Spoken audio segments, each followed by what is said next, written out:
Yo, what's poppin' everybody? It's your boy C Double G, and today we got our very first major Wayfinder patch.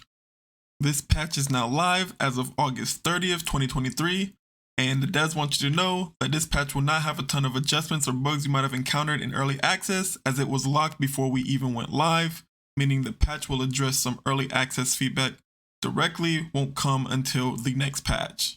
So they're basically just saying that this patch was locked in before the game even went live. So they'll get to the stuff that we're complaining about later, but this is what we're getting for now. So I'm not going to go over every point of the patch notes. If you want to read the full thing, the link will be in my description. I just wanted to go over some very impactful and meaningful changes that they made to the whole gameplay loop and some of the boss spawns. So let's talk about one of the W's that were in this patch. That Knight's Mall's event cooldown has been significantly reduced from 2 hours to every 60 seconds in the Highlands. Now, if you ask me, that's a little bit too much, simply because everybody's going to go ahead and farm it right away. Like in the background footage that you see, there's so many people here farming it. Everybody's going to get their materials, and eventually nobody's going to need to do this boss ever again because they did it so much when the patch released. And in order to keep the gameplay loop going, you should be able to make people keep coming back to this boss instead of being able to over farm it now. But that's just my opinion. This is a good change overall. Being able to have to server hop back and forth to just look for a boss spawn, it sucks.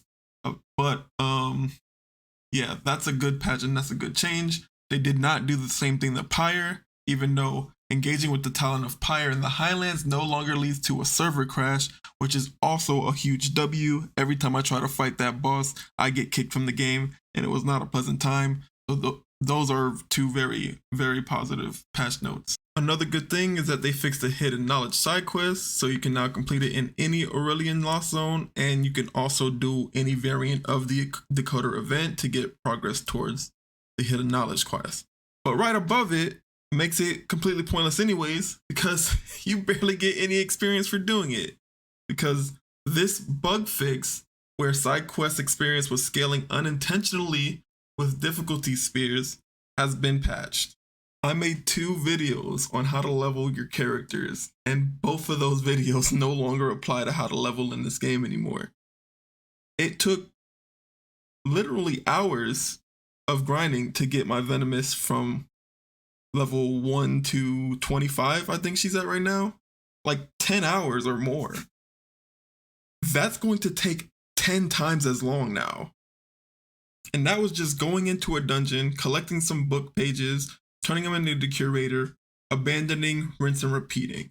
Now you have to actually go into a dungeon, kill things, finish the completion, and then get experience.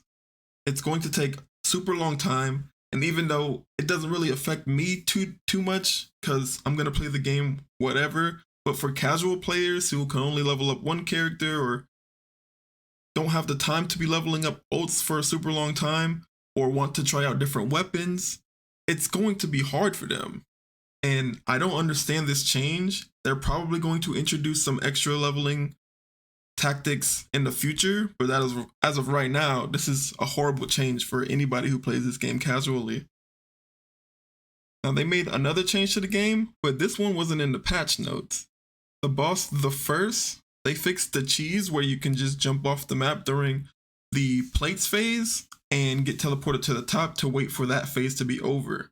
I knew this was an unintended mechanic, so them fixing it was expected. I just didn't expect them to change it and then not mention it in the patch notes. But it's not mentioned, so I thought I'd just bring it up, that you can no longer cheese the first boss. They also made a ton of changes to the Dread Legion fight. Unfortunately for gun users like myself, rifles can no longer transfer an orb to a husk enemy by shooting it during the Dread Legion hunt. That sucks. None of the betas or anything that I've played of this game was that a thing, that you had to use your melee attack to transfer the orbs to a husk, but they wanted to make it harder on us. So if you're playing a glass cannon silo like me, good luck. On the flip side, they are making that fight a little bit easier. The number of enemies that spawn during each phase of the Dread Legion hunt is reduced. So if you're already used to not using guns, this fight is going to be a lot easier for you. The bombs will also now explode quicker, so you don't have to spend half of the fight just running away until the zombies blow up. That's also a good change. And you can also no longer die and get stuck in between the holographic plates when they spawn. That was good for people who weren't great at timing their jumps. So the Dread Legion fight got easier for everybody else except for the gun users. But if you just get in melee and get out, then overall they made the Dread Legion fight a lot easier. They did reduce some of the costs for crafting some of the housing equipment.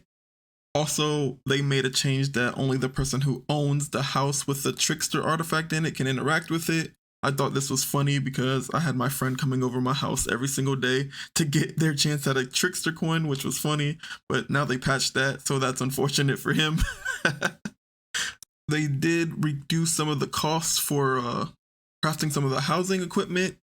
Also, they made a change that only the person who owns the house with the trickster artifact in it can interact with it. I thought this was funny because I had my friend coming over my house every single day to get their chance at a trickster coin, which was funny, but now they patched that, so that's unfortunate for him.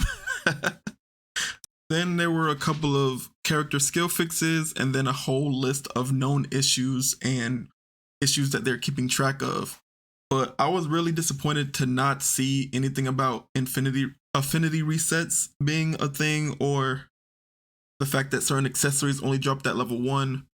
I don't know if any of those are going to be addressed soon or not, but I'm really hoping for it. Again, if you guys want to see the full patch notes, they'll be in the description below. But I just wanted to talk over the things that I thought were significant.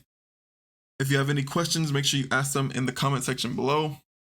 And if you enjoyed this video and found it helpful, please hit that like button.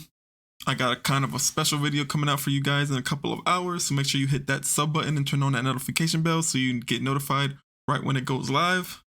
But as always, it's been your boy C Double G, and I hope y'all have a dope ass day. Deuces.